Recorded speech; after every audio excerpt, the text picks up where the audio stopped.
Sí. En nombre de Dios y de la patria se abre la sesión. Vale.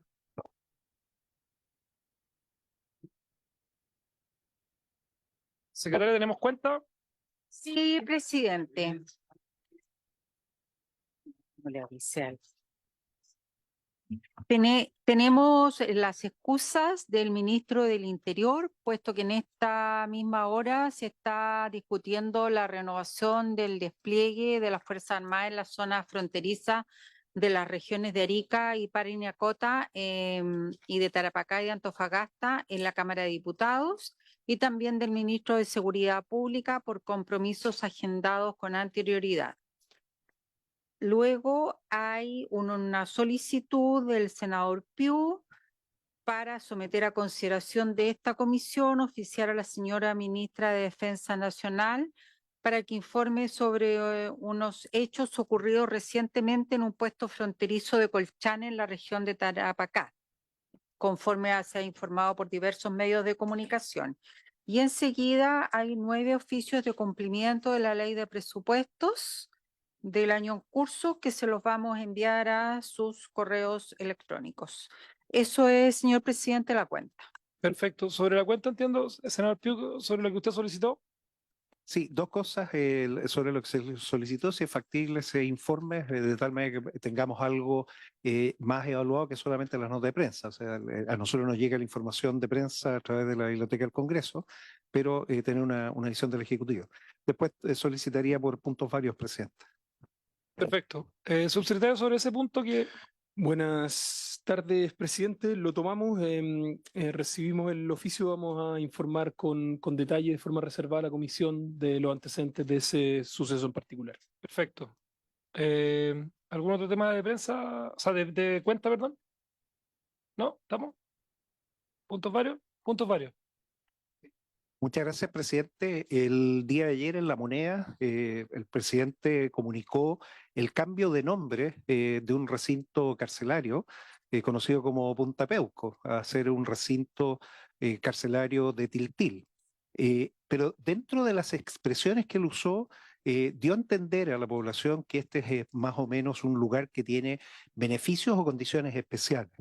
La pregunta, y esto es al Ejecutivo, lamentablemente no tenemos a la ministra que no nos ha acompañado en las sesiones, es si la ministra, ella como encargada del sistema completo del ciclo de vida de la gente de las Fuerzas Armadas, gente que se recluta a temprana, se entrena, se prepara, se destina, se les dan órdenes, terminan, pero no se han muerto. Esas personas todavía siguen sujetas a sistemas institucionales.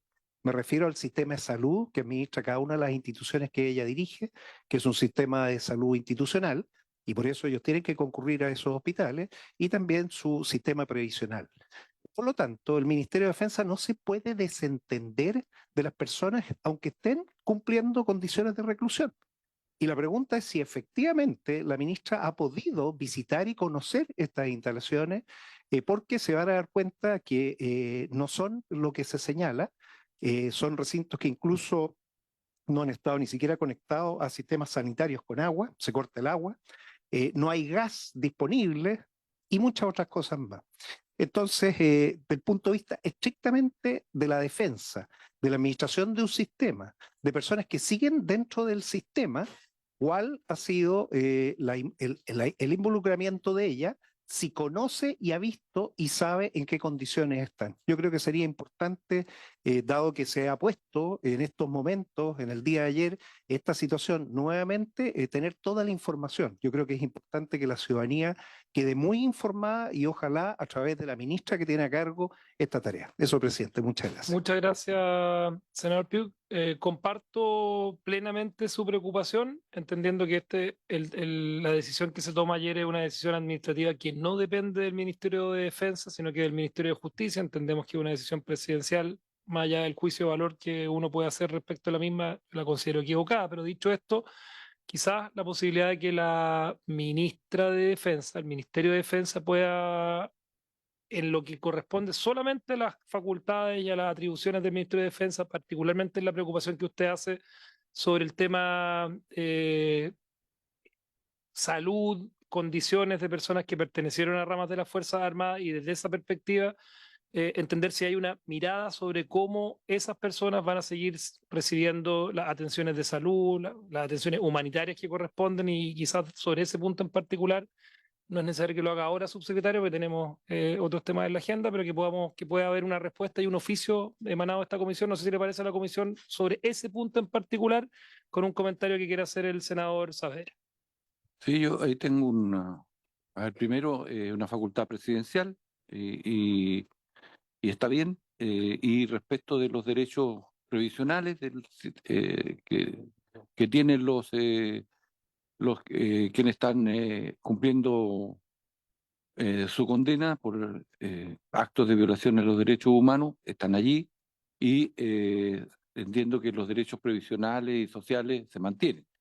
Pero si es así la consulta, eso corresponde al Ministerio de Justicia, que es el que debiera entregarnos un informe respecto de la situación de la cárcel, de el lugar donde ellos están y las condiciones que están, eh, que creo que es necesario para que haya más transparencia, más claridad respecto al punto. Y los derechos sociales entiendo que son parte además de que se mantienen, en ningún minuto se dijeron no se van a cumplir. Sí, por eso me parece que es correcta la separación que hace el senador Piuk. Yo hago el alcance también de que se trata de una atribución más relacionada con el Ministerio de Justicia, Gendarmería y el recinto carcelario en sí mismo. Pero acá hay un vínculo evidente, de conocimiento público de estas personas con las distintas ramas de las Fuerzas Armadas. Por lo tanto, en esa mirada, quizá, y recogiendo el planteamiento, quizá uno podría solicitar una información respecto a esto, no solamente al Ministerio de Defensa, sino que también al Ministerio de Justicia, porque para que cada uno en la atribución y facultades que les corresponde pueda entregar la información sobre esto. Me imagino que siendo una decisión que se toma públicamente, se hace un punto de prensa, que hay alcances particulares relacionados a los derechos previsionales, de salud, de las condiciones de derechos fundamentales de esas personas que obviamente se tienen que seguir cumpliendo y es parte también de algo donde los dos ministerios que sobre todo el más relevante que es justicia, pero también hay cosas particulares relativas al Ministerio de Defensa que a mí también, como presidente, me gustaría poder recabar el acuerdo para que podamos hacer la consulta correspondiente. Sí, Que como es seguridad social, el Ministerio de Trabajo y Seguridad Social justamente el que tiene que... entonces le agregamos a los tres ministerios para que ellos, además una coordinación de los distintos gabinetes para que ellos nos puedan informar sobre este punto en particular que planteaba el senador Piu. ¿Les parece? Vale, se acuerda Muy entonces. bien. Presidente, disculpe. Y entonces, en lo relativo a los derechos previsionales de salud y a las condiciones de los derechos fundamentales. Así es. Ok. Dicho esto, tomado el acuerdo, senador Sandón. Solo un comentario, nada más. Yo soy de los que se quedó en esta comisión, pero a mí me gustaría que todas las personas que están en esa situación, en todas las cárceles de Chile, estén en su casa, digamos. No es un tema solo de eso. Creo que se está cometiendo un error político inmenso y se van a echar encima a toda la gente de la zona de Tiltil, porque cuando se den cuenta que ahí va a haber una cárcel, va a empezar la comunidad a moverse, no les digo cómo. Ellos están cometiendo un error inmenso y en vez de salir una cosa como justicia, aparecer como que fuera venganza. Y el próximo presidente de Chile va a hacer el decreto, lo va a cambiar. Eso, que les quede claro, lo van a cambiar de todas maneras. Entonces, no se está solucionando el problema de fondo.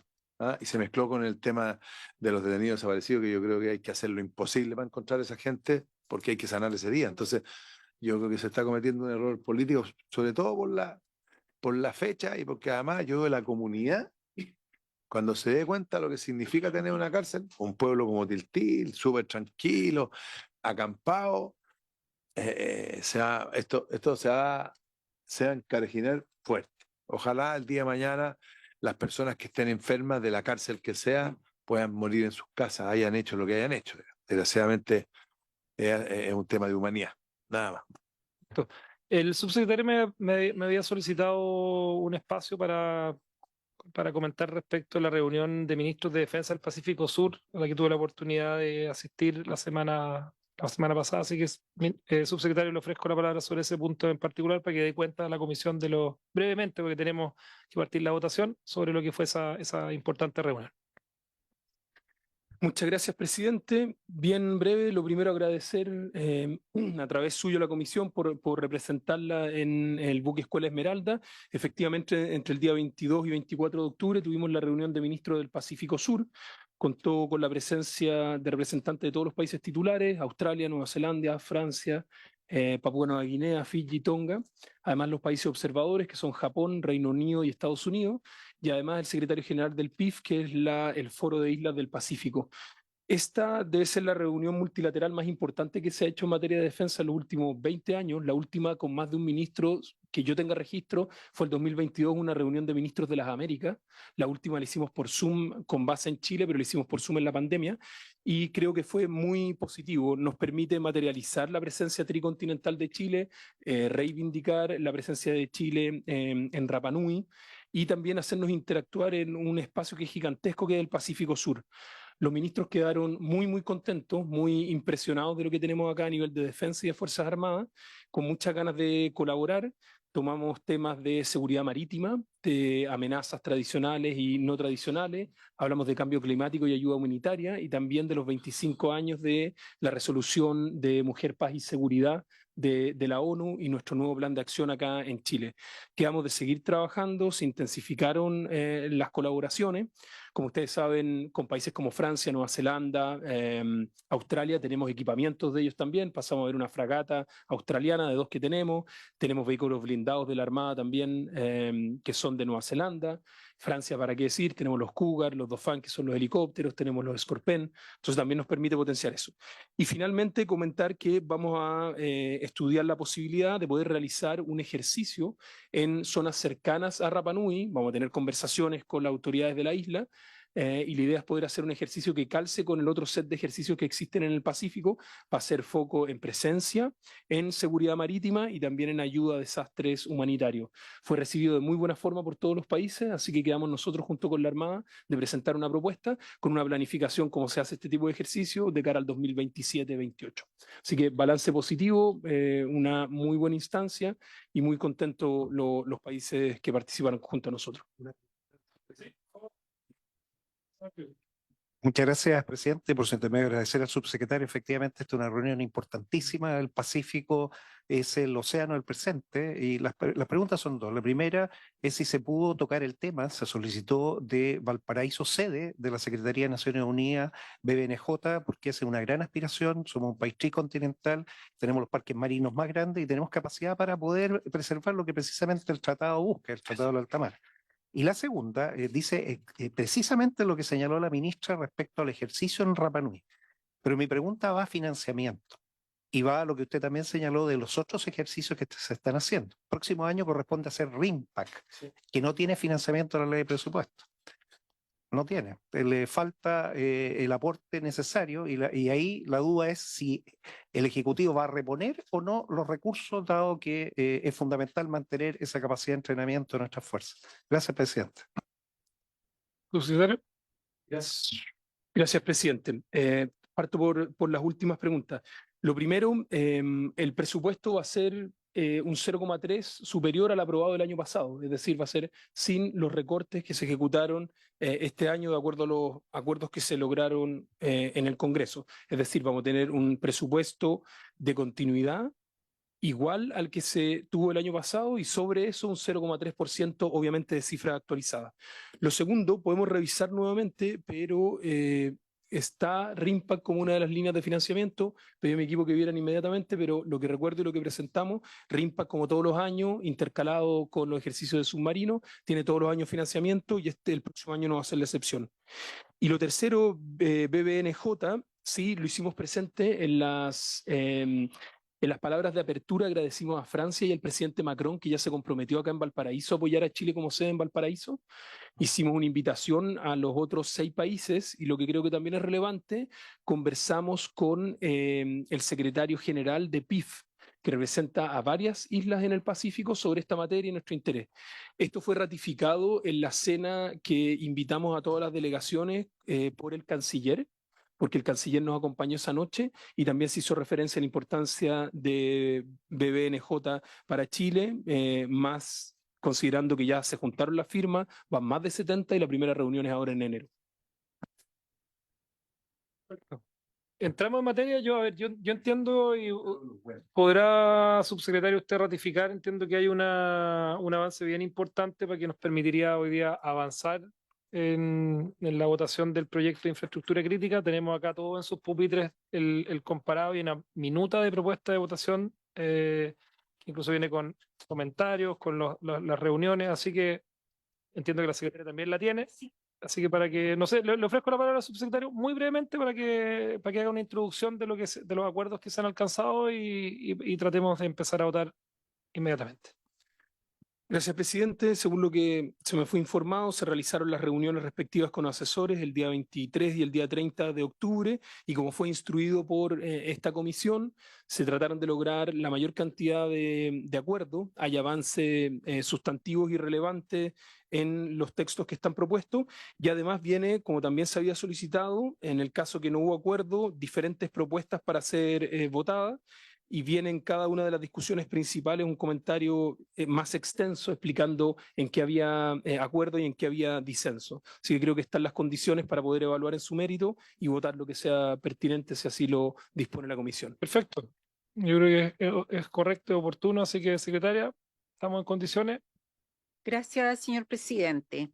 En la minuta que ustedes tienen, señores senadores, en la página 1, en la tercera columna, se señala lo siguiente. Respecto al artículo 31 de la indicación del Ejecutivo, en reuniones celebradas el 23 y el 30 de octubre, la mesa técnica acordó modificar el numeral 1, fusionándolo con el antiguo numeral 2 y aclarar la referencia al resguardo del orden público. Respecto del numeral 2, se acordó ampliar la atribución a directrices e instrucciones. Respecto del numeral 3, se acordó usar la redacción de la Constitución para referirse específicamente a los derechos y garantías consagrados en esta Constitución o en tratados internacionales sobre derechos humanos ratificados por Chile y que se encuentren vigentes, junto a la legalidad vigente para la RUF.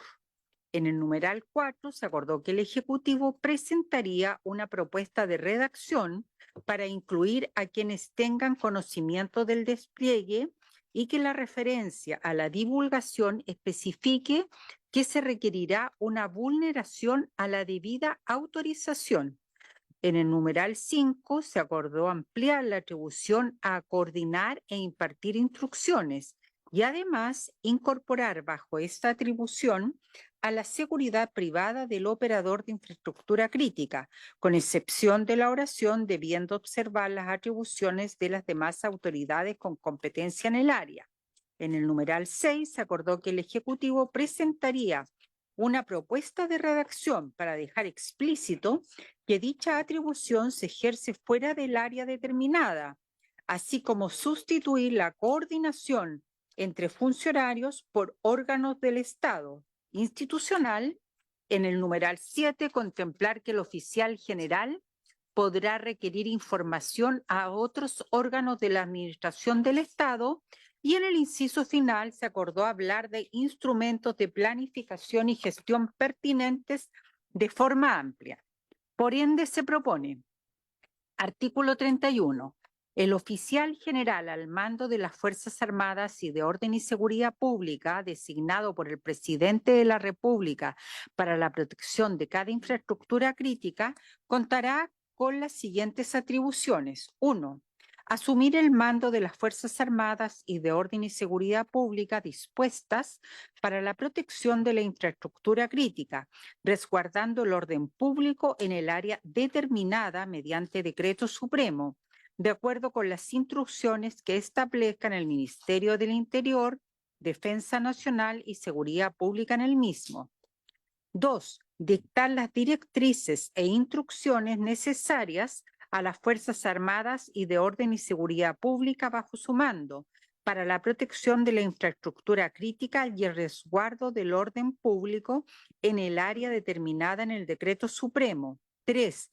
Velar por el respeto de los derechos y garantías consagrados en la Constitución Política de la República o en tratados internacionales sobre derechos humanos ratificados por Chile y que se encuentren vigentes, así como la aplicación de las reglas de uso de la fuerza de conformidad a la legalidad vigente. 4.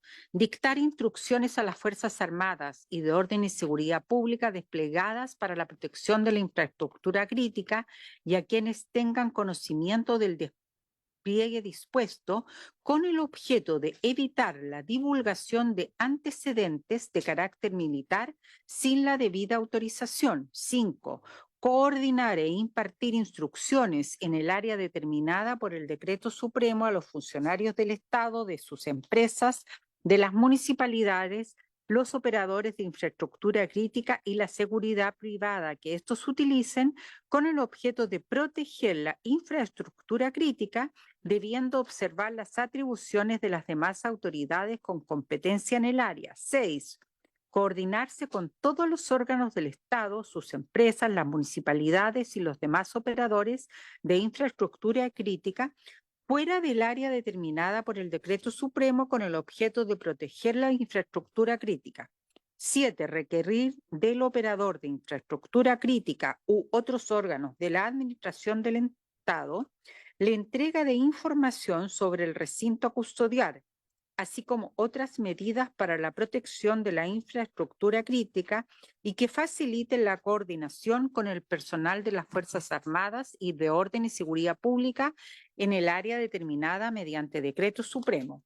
Para el ejercicio de estas atribuciones, el Estado Mayor Conjunto pondrá en conocimiento al oficial general designado para el mando de los instrumentos de planificación y gestión establecidos en los numerales 1, 2 y 4 del artículo 5 de esta ley, así como cualesquiera otros instrumentos de planificación y gestión que resulten pertinentes. ¿Algún comentario de los señores senadores antes de ponerlo en votación? Senador Piu.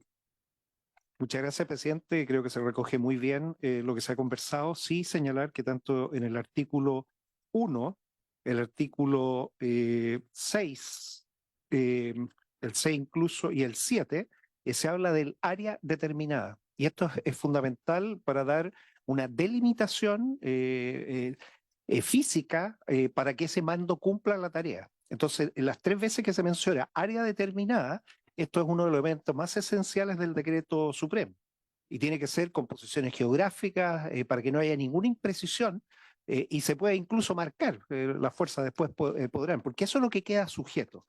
Hay una situación que se menciona relacionado con lo que es los antecedentes de carácter militar. Esto está relacionado con la seguridad de las operaciones y la seguridad de la información. Normalmente, y los operadores de infraestructura crítica sí lo tienen definido, es información de carácter secreto, pero no hay una norma secreta entre lo comercial y lo militar. Entonces, eso ya se ha discutido en la ley de inteligencia, va a ser probablemente motivo de otra ley para hacerse cargo y poder manejarlo por lo que significan las penas que puedan haber para aquellos que filtren. No es propio del proyecto, pero sí que se haga el punto. Y donde hay un problema de conflicto de competencia es en el numeral 5, que está debidamente puesto cuando se hizo la presentación del trabajo, que es la contienda de competencia que puede ocurrir entre ese jefe de la protección de la infraestructura crítica y demás autoridades con competencia en el área. El área de la protección de infraestructura crítica termina siendo solo ese mando. No hay nadie más que tenga otra competencia, porque por algo se le ha dado esa facultad específica en el área determinada. Entonces yo creo que complica mucho dejar esa oración final en el numeral 5 porque quedaría abierto. Si le dan una tarea, mire, en este perímetro ejerza la protección de la infraestructura crítica, es eso. ¿No? Poner cualquier otro se va a generar un problema. Entonces yo estaría por aprobar eliminando todo lo que viene después de la coma, poniendo un punto infraestructura crítica, punto. Y ahí queda muy bien delimitada la responsabilidad de mando y no hay contiendas de competencia. Por último, si se llegara a producir alguna, los que firmaron el decreto supremo, los 3 ministerios se tendrán que poner de acuerdo de cómo se resolverá, pero no ponerle el problema al jefe de la defensa en el lugar. Eso, presidente. Subsecretario, le ofrezco la palabra sobre este alcance. O sea, yo voy a suscribir lo que acaba de señalar el senador Piu y particularmente respecto a la parte final del numeral 5, que entiendo que es la única parte donde hubo sí diferencia en la mesa. En el resto del articulado está, entiendo, bastante consensuado. Gracias, presidente. A ver, respecto de los puntos señalados, absolutamente de acuerdo respecto a la determinación del área, tiene que ser lo más específica posible y que queden clarísimos los deslindes. Respecto a secreto y reserva en cuanto a lo militar, también de acuerdo que esta es parte de la regulación que nos convoca hoy día, pero esto tiene que verse en una norma específica. Respecto al particular del numeral 5 en su parte final, ¿cuál es la lógica nuestra de presentar esta propuesta así? Nosotros entendemos que esta es una herramienta constitucional de menor intensidad que los estados de excepción constitucional. ¿Por qué? Principalmente porque no limita derechos fundamentales como sí lo hace los estados de excepción constitucional. Si uno va a la norma de los estados de excepción constitucional en el artículo 5, en el numeral primero, también está considerada esta fórmula que señala debiendo observar las facultades administrativas de las autoridades institucionales colocadas bajo su jurisdicción. De ahí es donde proviene esta reserva. Y creemos Que hace sentido cuando se trata de una norma que en el fondo que sí hace una restricción de libertades y de derechos constitucionales. sí, Hace sentido mucho más ahí que en esta norma, tratándose de una cuestión que está circunscrita a un espacio determinado. Por eso, quizás para apurar la tramitación, yo hago el comentario solamente respecto a, o sea, pongamos un ejemplo práctico. ¿Dónde se tiene que coordinar con la municipalidad? ¿Se tiene que coordinar con el Seremi de Salud? No tengo idea. Por eso le pregunto a qué autoridades. Pongamos un caso hipotético, fáctico, que nos permita ilustrar cuál es la necesidad de poner que hayan atribuciones de otras autoridades en un espacio tan limitado, porque uno lo entiende cuando hay limitación de facultades constitucionales en el sentido más amplio. sí. Yo lo entiendo menos y suscribo la apreciación del senador Piuk respecto a que esta frase creo que está de más. Las atribuciones, por ejemplo, si uno tomara alguno de los servicios fundamentales, un servicio de salud se ha discutido en alguna zona que podría ser utilizada infraestructura crítica, hay atribuciones que se les son propias y si le hacemos responsable a la autoridad militar de todo, va a tener que hacerse cargo de, no sé, falta una ambulancia, no hay requerimiento. Las atribuciones que tiene propias son de resguardo del orden público y en eso tiene facultades prácticamente absolutas dentro de lo que está la ley, pero es para la protección de la infraestructura crítica. En otras atribuciones públicas y del Estado tiene que respetar cuáles son las competencias y ese entiendo que es la idea inicial del legislador. Sí, bueno, es que las competencias son para proteger la infraestructura crítica, no son competencias administrativas, no son, es exclusivamente las instrucciones para proteger la infraestructura crítica. Si hay otra autoridad que va a llegar a cuestionar la autoridad de la protección de la infraestructura crítica, va a entrar en problemas. Pero esto no es un problema que tiene que resolver ese mando. General, Ese es un problema que tienen que resolver los 3 ministerios que se pusieron de acuerdo con el decreto supremo. Entonces, nuevamente, como no es un estado de excepción, tiene que tener una regla clara para que se pueda actuar con una regla clara y cualquier discrepancia se resolverá en otro nivel. Hagamos lo siguiente, votemos todo el artículo sin la, para que agilizemos, votemos el artículo sin la frase y después votamos la frase por separado para las personas que quieran incorporarla, para que tengamos esa... Algo me había levantado la mano el senador Saavedra. Sí, es que estamos hablando del número 5, ¿cierto?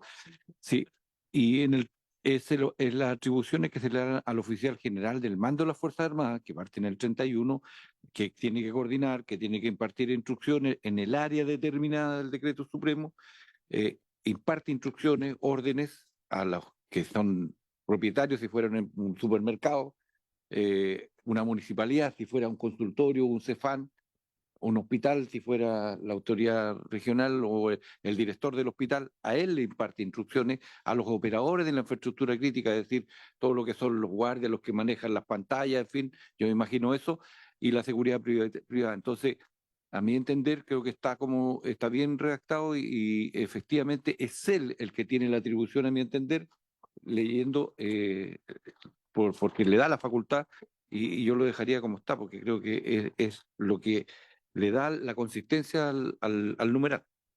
Yo tengo una diferencia con eso y creo que yo suscribo lo que hace el senador Piuk porque no queremos que se nos generen in situ, en un caso particular, contiendas de competencia y que salga el director del hospital diciendo que en realidad él cree que él lo ha hecho siempre de una manera y llega el general a dar otras instrucciones respecto. A mí me parece que puede enredar una facultad que particularmente emana de un decreto, emana de una decisión que está fundada. Así que yo me quedo tranquilo con hasta infraestructura crítica, eliminando la frase debiendo observar. Así que para que no enredemos el tema y agilicemos la tramitación, votémoslo sin la frase y después votamos la frase para los que queramos agregarla. Es debiendo observar las atribuciones de las demás autoridades con competencia en el área. Eso es que no, yo votaría todo, todo y la frase la dejaría para votar la parte. Solamente desde ahí, eso que está subrayado, secretario, esto que tengo acá, el debiendo. Exactamente, eso, hasta crítica.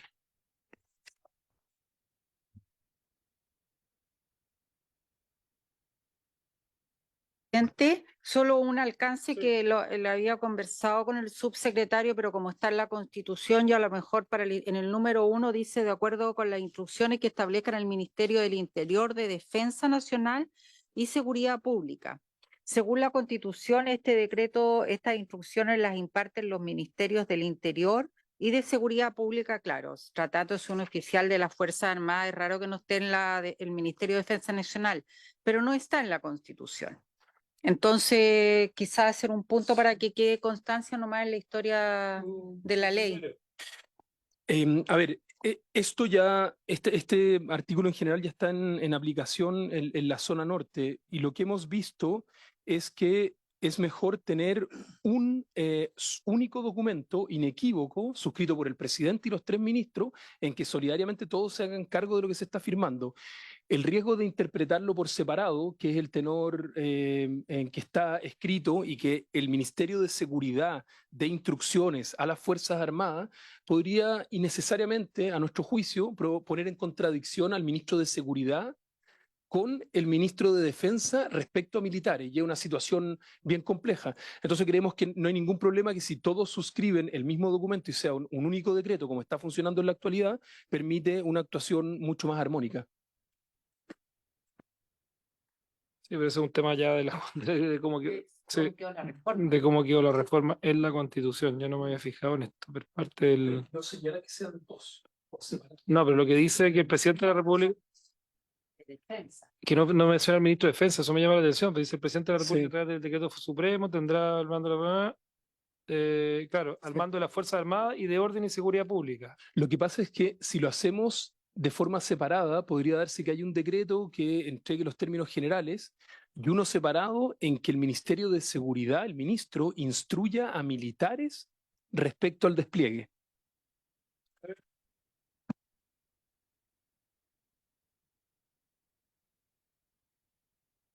El señor presidente pone en votación ad referéndum. Sí.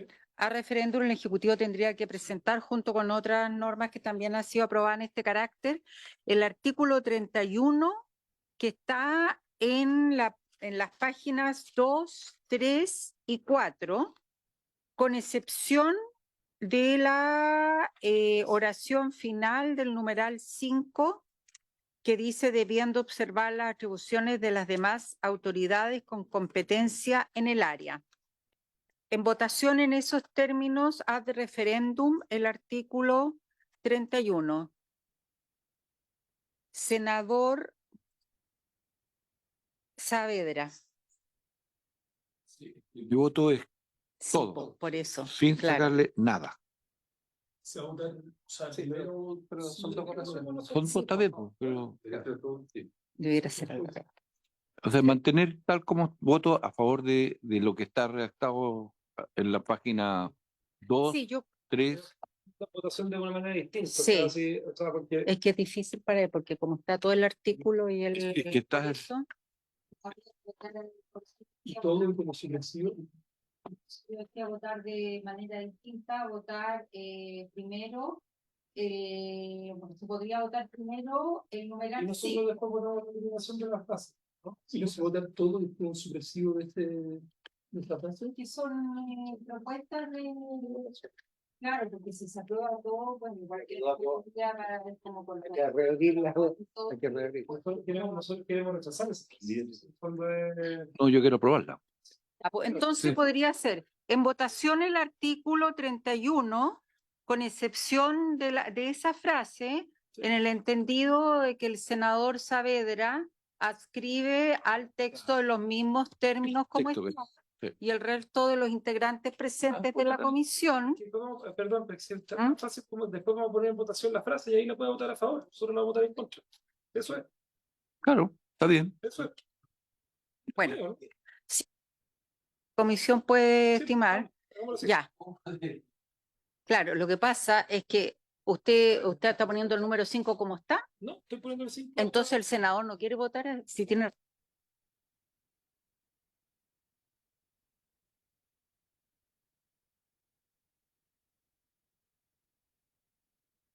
Cuando yo ponga en votación, ahora voy a votar con la excepción de esta frase, ¿verdad? Y todos vamos a votar a favor porque y cuando vote la frase, el senador tendrá la oportunidad de votar la frase. Entonces, con excepción. Exactamente, con excepción de esa frase. Sí, Porque todavía no se vota en ese. exactamente, que queda pendiente de votación esa frase. Entendió que con excepción de la frase de que ya no estaba en el texto No, que no, se no, no, sometía a no, no, votación. no, se vota sin la frase y después votamos la frase para complementar para que el senador pueda manifestar su postura respecto de esa Bueno, frase en muy bien. particular. Entonces, ¿habría Sí, pues. acuerdo, senador Saavedra? Te reitero, yo voto Muy bien. Senador Piu, Está bien. A favor. senador Osandón, Vamos siguiendo a mi líder. senador Por Macaya. favor. En votación ahora Ahora en votación la frase. la frase. El votar sí es sacarla, el votar no es No, el votar No. sí es votar a favor la frase.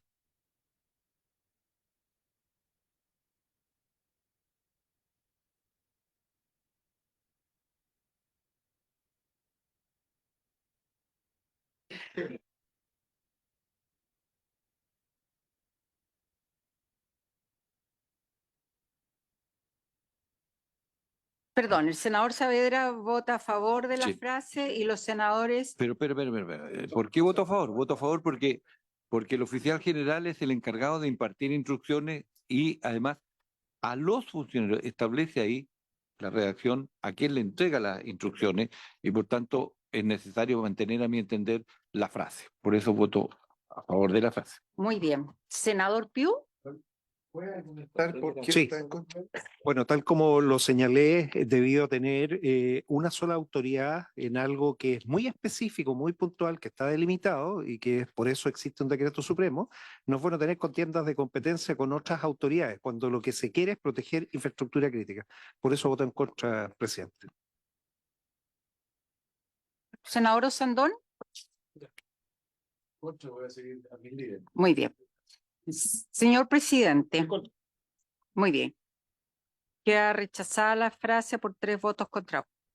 Y que aprobado entonces el artículo de esa manera. Vamos al artículo 32. Aprobado el artículo 31 ad referéndum y a la espera de retirar, yo creo, la indicación 31, recaída en el artículo 31.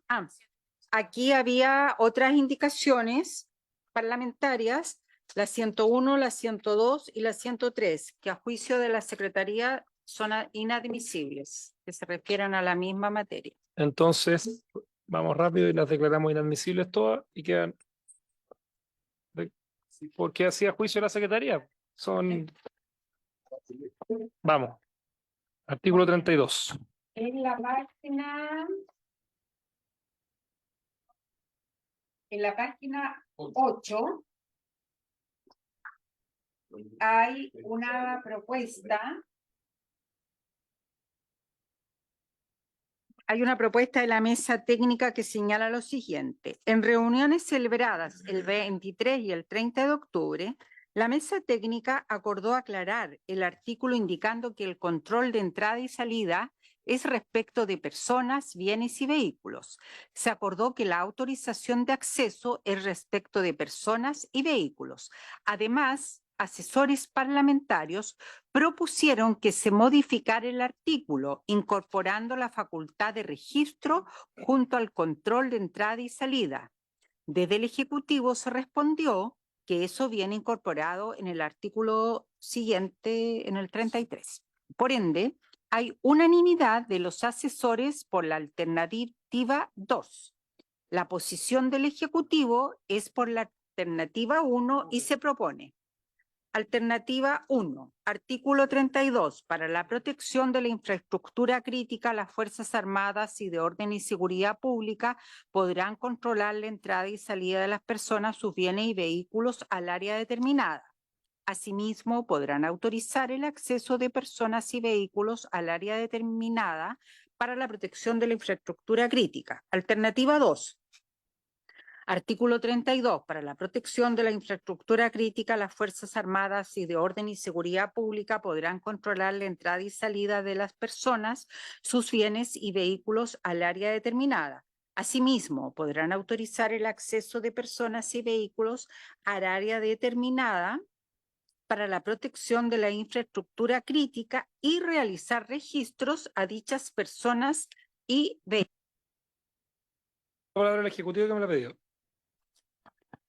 Sí, dos cosas. Hay acuerdo acá en todo, en el primer inciso y en el segundo inciso, en las dos propuestas, y solo hay diferencia respecto a la última frase de la segunda propuesta, que dice así: y realizar registro a dichas personas y vehículos.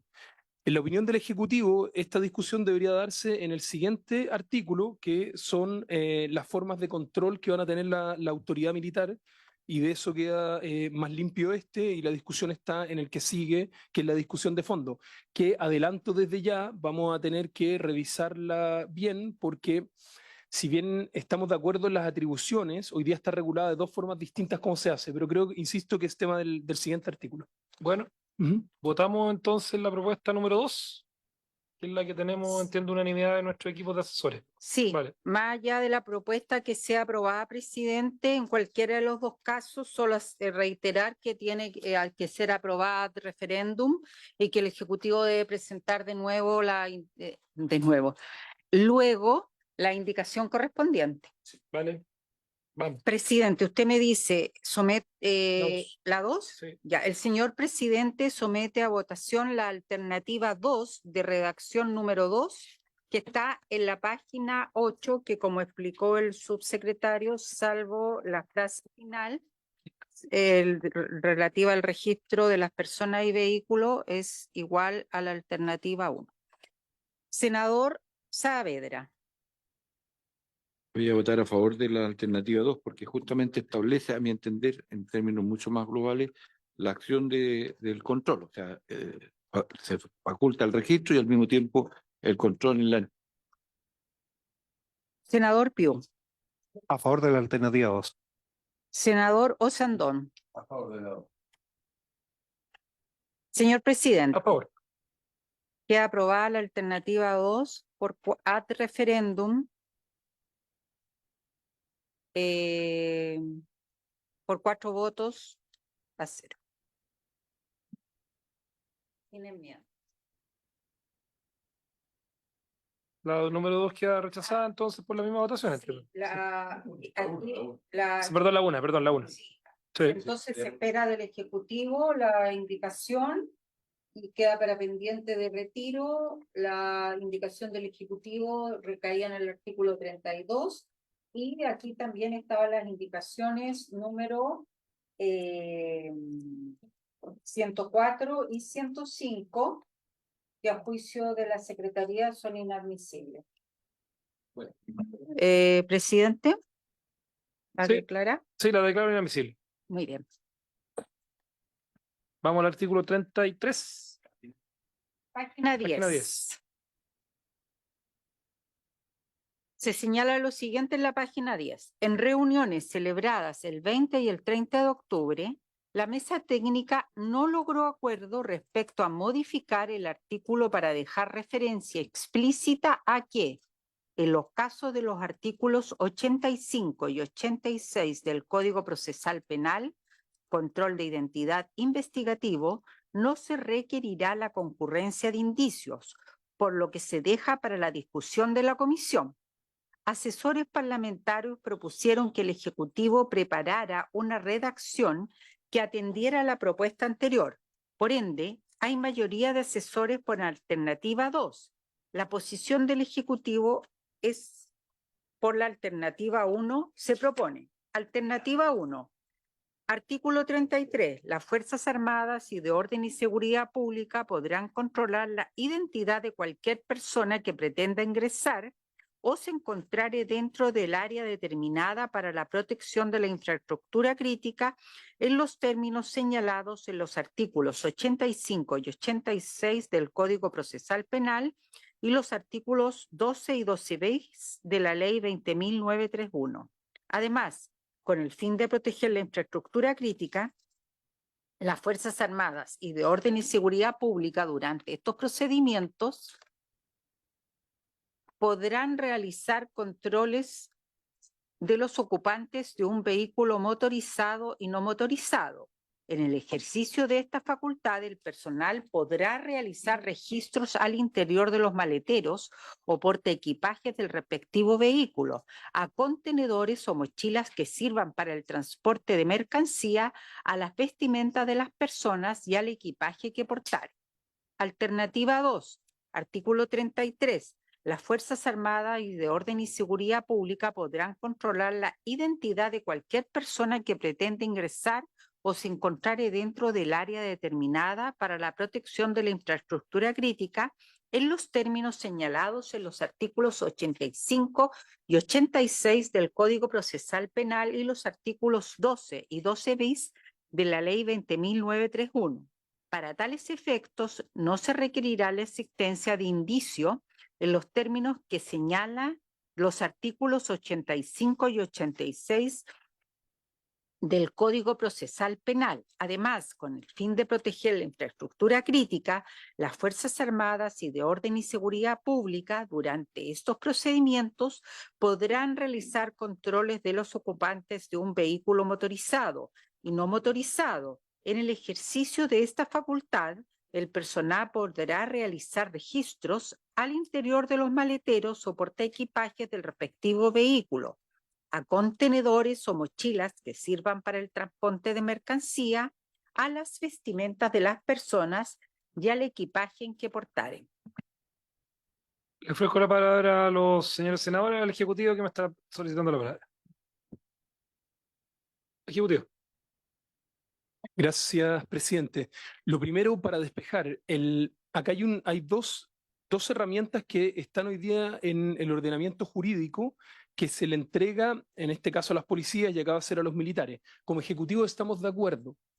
Sin perjuicio de eso, no es bueno mezclarla porque implican procedimientos distintos.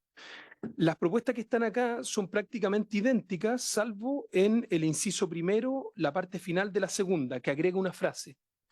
Lo que hace esa frase es mezclar dos procedimientos distintos. El primero es del Código de Procedimiento Penal, que es el artículo 85, que es cuando está la autoridad, ve a alguien, existe un indicio de que la persona hubiera cometido delito o tiene antecedentes para inferir que tiene una orden de detención pendiente y eso activa un procedimiento. ¿Pero Pide- alternativa uno también tiene eso? ¿Ah? ¿También tiene el artículo 85 del Código Procesal Penal? No, estamos hablando del 85. Ese es el 85. Ah, ya, Lo ya. estoy describiendo. ¿Y qué es lo que habilita a la autoridad? La Bueno, autoridad... pero para entender la diferencia sería entonces el tema de los indicios, ¿no? Ya. Pero además tiene un efecto en menores de edad y tiene un efecto en el tiempo que puede durar el procedimiento. Si yo veo una persona y tiene indicios de haber cometido un delito o yo puedo inferir que tiene una orden de detención pendiente, yo puedo tomar a esa persona y tener un procedimiento de hasta 8 horas. Esa es la primera herramienta. La segunda es el que se aprobó hace algunos años, que es el control preventivo. Yo voy en un lugar público, de acceso público, y usted, por favor, caballero, deme su documento. ¿Lo tiene o no lo tiene? Y eso tiene dos limitaciones en el procedimiento. La primera es que si yo veo una persona y yo puedo inferir que es menor de edad, no le puedo realizar el procedimiento. Y el procedimiento dura además 1 hora. Lo que estamos haciendo con esta frase final es mezclar estas dos herramientas que son distintas, que tienen procedimientos distintos y que tienen efectos distintos. Entonces podría caer en la hipótesis que la autoridad militar haga sin indicio el control de un menor de edad y lo pueda llevar en un procedimiento de 8 horas antes de dar ninguna explicación. Entonces termina transformándose en una carga más para el personal. Lo que estamos diciendo en las dos propuestas es que las dos formas las va a tener, o el control investigativo o el control preventivo. Pero como tienen efectos separados y tienen procedimientos separados, hay que mantenerlos como tal. La frase que se agrega en la segunda opción, para tales efectos no se requerirá la existencia de indicio en términos que señala tanto, es mezclar los dos tipos de controles. No sé si me di a explicar bien. A mí, en lo personal, me queda como la sensación de que hay una posibilidad un poquito más amplia en la alternativa 2, o sea, que permite, o sea, tratando de cautelar la infraestructura crítica, o sea, se trata de un menor de edad, por mucho que sea un menor de edad y una central nuclear, que el menor de edad, aunque no tenga indicios de haber cometido un delito y está entrando una central, no tenemos centrales nucleares, bueno, sí tenemos alguna infraestructura en Chile respecto que podría tener esas características, pero, o sea, aunque sea, por muy menor de edad que sea, yo me imagino que el registro, bueno, no sé, yo tengo esa es como la mirada inicial que me queda al ver la diferencia entre las dos redacciones. Senador Piuk. Muchas gracias, presidente. Vuelvo nuevamente a recordarle al Ejecutivo, señor presidente, por su intermedio, la figura del subsecretario, que aquí estamos ante un peligro grave o inminente. Esto no es una condición normal. Esto es una situación de un riesgo altísimo donde hay inteligencia que permite confirmar de que alguien va a actuar de forma cinética, vale decir, va a entrar una bomba. Y aquí yo me pongo en el caso de las madres cuyos hijos los reclutan como soldados y que puede que ni tengan idea que están llevando un paquete de bombas. Entonces, el tema es proteger ese derecho o cuidar a que no lo usen a alguien para poder atentar contra una instalación. Esa es la hipótesis. No estamos hablando de la condición normal. Esta es una situación particular que se basa en un hecho muy claro, solamente porque existe un peligro grave inminente. Es más, pueden haber incluso diferentes condiciones en este peligro grave inminente. Puede haber baja certeza de que ocurra y probablemente no sea necesario estar controlando. Mediana certeza se controla de forma aleatoria o certeza absoluta. Esto es real, viene. Bueno, se controla todo el mundo. De eso se trata. Es decir, no puede ser relacionado a algo porque la excepción constitucional pone algo que es a proteger, que es incluso un bien físico, no es una persona. Entonces, para entenderlo, creemos que es mucho mejor dejarlo tal como se señala en la alternativa 2, presidente. Yo, senador Piuk, a mí lo que veo de la diferencia en ambos es que solamente excluye el tema del indicio. O sea, lo que no queremos exigirle a un funcionario que empieza a ver si hay o no indicio cuando estamos hablando. O sea, si alguien quiere entrar a un reactor nuclear protegido por las Fuerzas Armadas, es razonable que se pueda controlar. O sea, así lo veo yo. No, por muy menor de edad que sea. Así que yo por eso me acojo a la interpretación y a la redacción número 2. Subsecretario. Sí, solo hacer presente que de aprobarse como se está proponiendo, podríamos tener en esa zona un control preventivo de 8 horas sin absolutamente nada y absolutamente arbitrario. Respecto a cualquier persona, o sea, una persona que va caminando por el perímetro, tomarla, venga para acá, su identidad, en qué está usted, y puede durar hasta 8 horas. Podría ser incluso en una evidencia de un menor de edad y tomar a un menor de edad de 14, 15 años, 8 horas detenido sin responder ante nada ni nadie. Esto también se transforma en un riesgo para las mismas autoridades que están ejerciendo este poder. Entonces creo que acá hay un mínimo de ciertas garantías para las dos partes, un equilibrio. Esto no se da ni siquiera en el estado de excepción constitucional, que expresamente permite limitar derechos. Y yo creo que acá lo que se está abriendo es una puerta. La hipótesis que se comentaba, si hay una persona menor de edad y se ve que tiene un bulto, tiene algo que llame la atención, bueno, hay indicio y acá está regulado.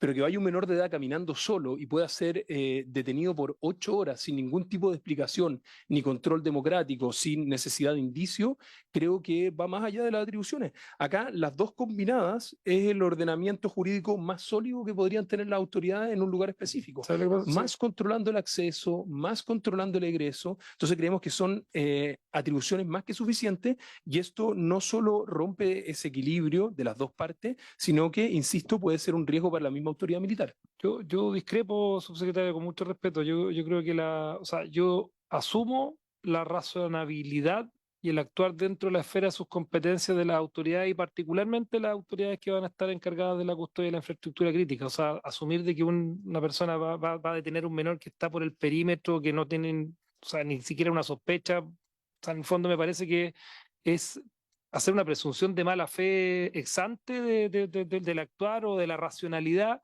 que emana además de un decreto fundado. O sea, me pasa que, o sea, cuando se trata de infraestructura crítica, que no va a ser el común, no va a ser todos los lugares, hay una necesidad de dotarle de las mayores facultades al personal que va a estar operando ahí. O sea, yo en ese sentido creo es razonable que se pueda controlar con las más amplias facultades y bueno, y ojalá que no sea 8 horas. Y además, en la arista de garantías constitucionales existen un montón de mecanismos que permiten cautelar esas garantías, desde un recurso de amparo que se puede presentar oralmente hasta mil. O sea, y créame que la institucionalidad jurídica, la Defensoría Penal Pública tiene una cantidad, el INDH tiene una cantidad de mecanismos para cautelar ese tipo de situaciones que yo creo que sobrepasan con creces el amplio, o sea, o no sobrepasan el amplio criterio que sí tienen las autoridades militares cuando les toque actuar en estos casos. Así que así lo veo yo. Senador Piu. Sí, muchas gracias, presidente. Nuevamente recordar el perímetro determinado, el área determinada. Aquí lo que tiene que haber es el protocolo, de tal manera que la persona salga del área, nada más. Si esto es al interior del área. Y afuera operará todos los controles que existen. Entonces, este es un mecanismo para prevenir que ingresen al área personas que no tienen que ingresar. Y como está en la interfaz, bueno, que se quede afuera. No es el hacer un uso porque no es un estado de excepción. Es solamente una facultad ante un peligro grave o inminente. O sea, hay una alerta real de algo que va a ocurrir y como eso va a ocurrir, hay que tomar medidas. No es el ejercer las atribuciones porque no le corresponde. Esa autoridad lo único que tiene que hacer es proteger la infraestructura crítica, evitar que la persona ingrese si es que viene con alguno y se deriva hacia afuera inmediatamente. Y ese es un protocolo que tiene que estar en el decreto supremo previsto. ¿Cómo se hace en caso de que ocurra? Bueno, se entregará a quien corresponda. Yo creo que no hay inconveniente de esa manera. No es que se deje al arbitrio, es solamente dar una tarea muy clara. Esta área que está delimitada, porque hay algo que justifica esa fuerza, que es básicamente la fuerza legítima que tiene el Estado, que tiene reglas, no se puede entrar si es que la persona tiene alguna condición que podría poner en riesgo a esa infraestructura crítica. Nada más, presidente. ¿Algo más antes de que la votemos? Sin problema. Muchas gracias, presidente. Lo primero, yo entiendo que no es la intención, pero yo no hacía presunciones respecto al actuar. Ahí tenemos una legítima diferencia que yo creo que normas claras y acotadas respecto a las Fuerzas Armadas y también en el caso de las policías, porque esto no lo tiene hoy día las policías ni lo van a tener. Lo que se está proponiendo termina protegiendo a esa autoridad. Entonces, yo quería proponerle, si parece, ojo, no lo tiene en la calle, pero sí lo tienen los gendarmes en las cárceles. La policía no lo tiene en la calle, pero sí lo tiene un gendarme a la hora de revisar las personas que entran a las cárceles, sí lo tienen, o sea, sí, cuando una persona va al Palacio de la Moneda, sí es registrada, cuando va a infraestructura que tiene ciertas características sensibles, pasan por un detector de metales acá a la entrada al Congreso, o sea, yo Sí. creo que sí hay una diferencia de hacerlo en la calle.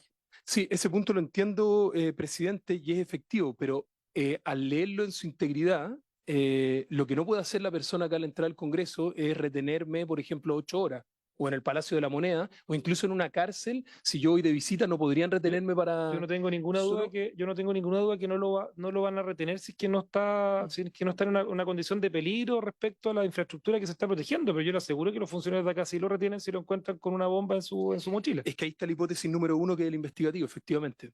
Presidente, solo para mostrar, ejemplificar, si le parece, darle la palabra a Rodrigo que muestre cómo quedaría al mezclar de esta forma los dos procedimientos. ¿Sí? Gracias. Presidente, en ese sentido, como sabemos, está hablando del artículo 85 del Código Procesal Penal, que es el que define el control de identidad. Al hacer esta eliminación de la referencia al indicio, la única elementos que permanecerían probando sería el siguiente: el que los funcionarios policiales, en este caso los militares, deberán además, sin orden previo a los fiscales, solicitar la identificación de cualquier persona de los casos fundados y, dado que lo relativo al indicio se elimina, todo lo que viene posteriormente respecto a circunstancias relativas a cometer un delito o intentar cometerlo, el que dispusiere cometerlo, el que pudiera suministrar información útil para la negación del crimen, o en el caso en que estén encapuchados o embosados o estén ocultando, dificultando o disimular su identidad, quedaría eliminado, digamos, para la norma que estaríamos aplicando para infraestructura crítica. Por tanto, también se crearía una cuarta categoría, además del control investigativo, del preventivo y el control migratorio, de control de identidad distinto, porque tendría elementos diferentes de lo que ya conocemos. Así que eso sería suficiente. Senador Pico. Sí, muchas gracias, presidente. Bueno, volvemos nuevamente al por qué este instrumento es tan especial, quirúrgico y sirve para un fin específico: peligro grave o inminente. O sea, no son otros delitos, no es orden público, no, aquí es peligro grave o inminente de la destrucción de una instalación. De eso estamos hablando. Y ese control tiene que ser tal como se ejerce. O sea, el ejemplo, usted mismo, señor presidente, que dio una infraestructura crítica que tiene incluso 2 perímetros, es un recinto carcelario. Tiene el muro interior y tiene el muro exterior. Y al centro está la línea de fuego, que es el lugar donde el gendarme va a disparar. ¿Por qué? Porque ese es su orden, tiene esa consigna. Bueno, aquí no es que haya que disparar, no quiero poner, pero sí poner la condición que lo que se declara tiene una naturaleza distinta y esa naturaleza distinta requiere reglas distintas, no son reglas generales. Eso es lo que estamos señalando y por eso tiene que quedar sin los indicios, porque puede que no haya ninguno, pero el nivel de alerta sea tan grande que hay que revisar a todos. Y si alguien se entregará afuera, no estamos diciendo que esa fuerza está solo para proteger la infraestructura crítica, no está para hacer absolutamente nada más. No puede salir del perímetro, hacerse cargo de un delito que esté ocurriendo afuera, y para eso el decreto dirá exactamente qué hacer en caso de que alguno de estos controles dé el resultado que se espera. Y eso es un tema no de la ley, es el tema de lo que se disponga. Eso es el control democrático de un Estado de Derecho donde el sistema tiene los mecanismos de contrapesos necesarios, pero aquí nos hemos puesto en una hipótesis particular, el peligro grave inminente. No es la condición normal, porque se sabe que va a ser atacado y destruido, si no, no se moverían las fuerzas. Eso es lo que hay que evitar. Y si queda abierto o a interpretaciones, la interpretación puede producir de que se va a destruir la infraestructura crítica, que es lo que no quiere la reforma constitucional que ocurre. Eso, presidente. Gracias, presidente. Bueno, como hemos señalado, esta no es la opinión del Ejecutivo y solo queremos hacer presente que si se aprueba esto, se aprueba una facultad que hoy día no existe en el ordenamiento jurídico y se le entrega la responsabilidad a militares de una herramienta que ni siquiera tienen hoy día las policías, ni carabineros, ni la policía de investigaciones. O sea, es un nuevo tipo de control que es más intenso y se le entrega solamente a los militares en esta situación. No, el Ejecutivo no está de acuerdo con Pero con en esa estos medida. lugares específicamente que tienen, y tienen una declaración del presidente de la República detrás por esas especiales condiciones que tiene ese lugar. Pero bueno, obviamente tenemos. En eso Sí, una última, ahora sí. sí, presidente. ¿Podría darse la situación en que está un carabinero al mando del militar en esa zona específica y el carabinero, que es el especialista en materia de control, quiere hacer un control y revisar a alguien sin indicio o a un menor de edad y no pueda porque él no tiene la atribución, tenga que ir a buscar un militar que tiene menos preparación para este tipo de controles y haga ese control en un menor de Usted está edad planteando un o carabinero que está detención? afuera, No, porque la base de esto es que se ponen a disposición del oficial general tanto militares como policías. Entonces podría dar, en este caso, para tener los policías menos atribuciones que los militares en materia de porque están control dentro del afuera, área. porque están en un lugar No, diferente. Está bien, presidente. pero esta atribución la tienen en un espacio delimitado, que es lo que ha planteado en reiteradas ocasiones el senador Piu. Sí, pero la Constitución ya plantea que tanto militares como los policías que se pongan a la disposición van a depender de su general. Y en este caso, en el perímetro, los policías van a tener menos atribuciones incluso que los militares. Porque además cuando usted revisa, el alternativa 2 habla de las Fuerzas Armadas y las Fuerzas de Orden y Seguridad. Que sería crear una nueva también para ellos. En esas especiales condiciones. En esas especiales condiciones. O sea, no estamos hablando de entrar de hacer esta protección para entrar a un restaurante. Estamos hablando de infraestructura crítica, un reactor nuclear, una represa que pueda estar en peligro por alguna amenaza. Estamos. Senador Flores. Yo quiero emitir una opinión. Siempre desde el lado del estricto respeto a los derechos humanos y la dignidad de las personas. Sin embargo, me correspondió presidir la Comisión de Seguridad. Y lo que uno conoce en la Comisión de Seguridad es mucho más allá de lo que conoce la ciudadanía por la prensa. Es mucho más complejo, mucho más delicado, es mucho más comprometedor a la estabilidad del propio Estado. Y desde ese punto de vista yo creo que hay decisiones que tenemos que tomar. Y en este caso, leyendo el texto, de verdad estamos primero acotándolo a una infraestructura crítica, donde el presidente de la República tiene atribución. Segundo, que estamos hablando dentro del perímetro de la infraestructura crítica.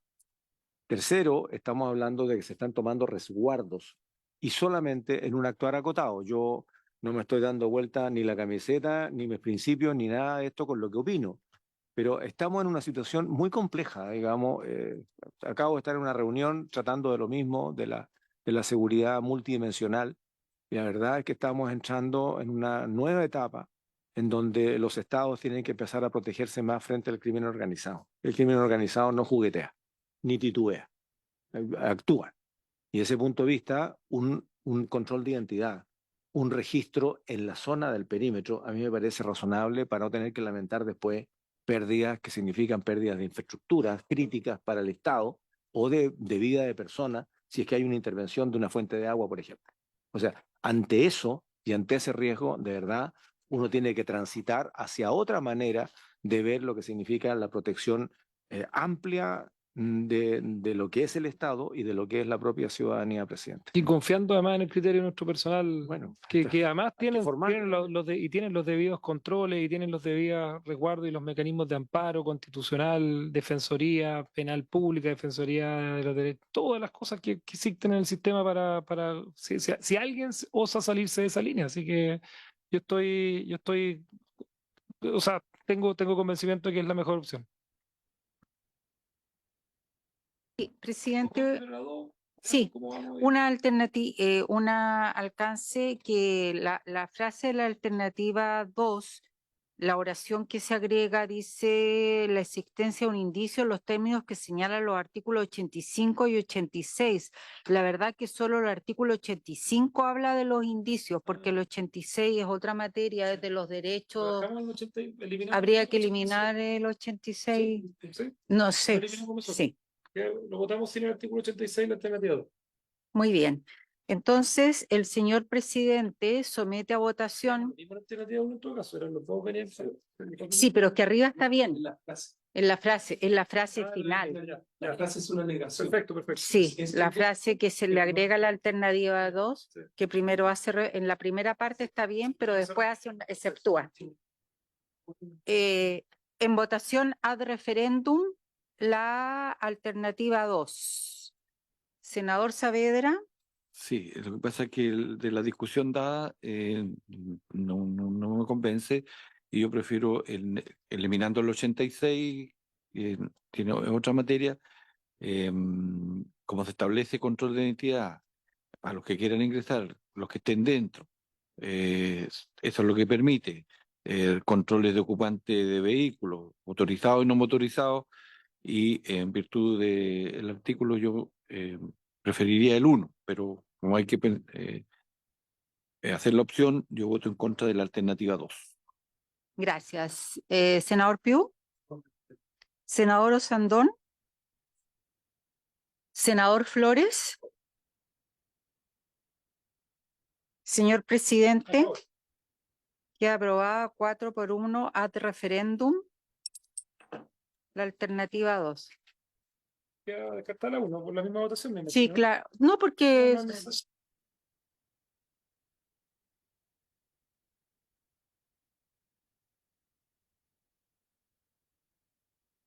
aquí que queda entonces, quedaría pendiente, no sé qué decisión va a tomar el Ejecutivo, si va a retirar respecto del artículo 32 que está contenido en la indicación y las indicaciones, perdón, no era el 32, era el 33 y la indicación 106 a juicio de la Secretaría inadmisible.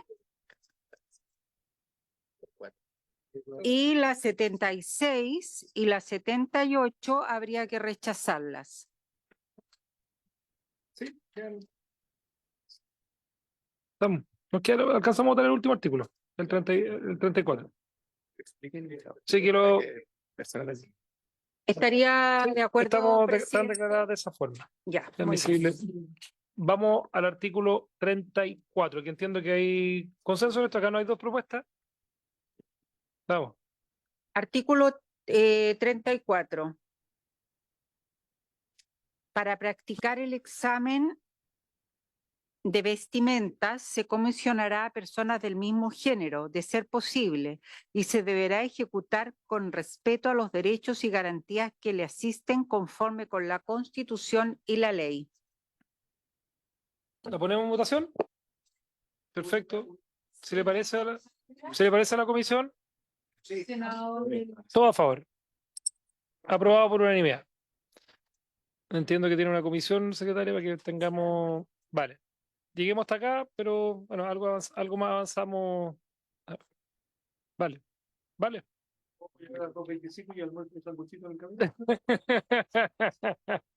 Vale, habiéndose cumplido el objeto de la sesión, esta se levanta.